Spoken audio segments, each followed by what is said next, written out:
Bathrooms దగ్గర CCs ఉంటాయి and క్లాస్కి డోర్స్ ఉండవు, విండోస్ ఉండవు.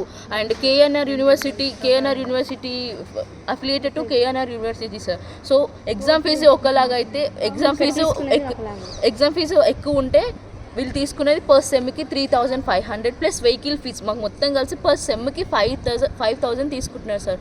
అండ్ నెక్స్ట్ అక్కడ ఇవన్నీ సరే ఫీజెస్ తీసుకుంటున్నారు, కనీసం మాకు ఫెసిలిటీస్ అని ప్రొవైడ్ చేయాలి కదా. ఫుడ్ ఉండదు, ఫుడ్ బాగోదు.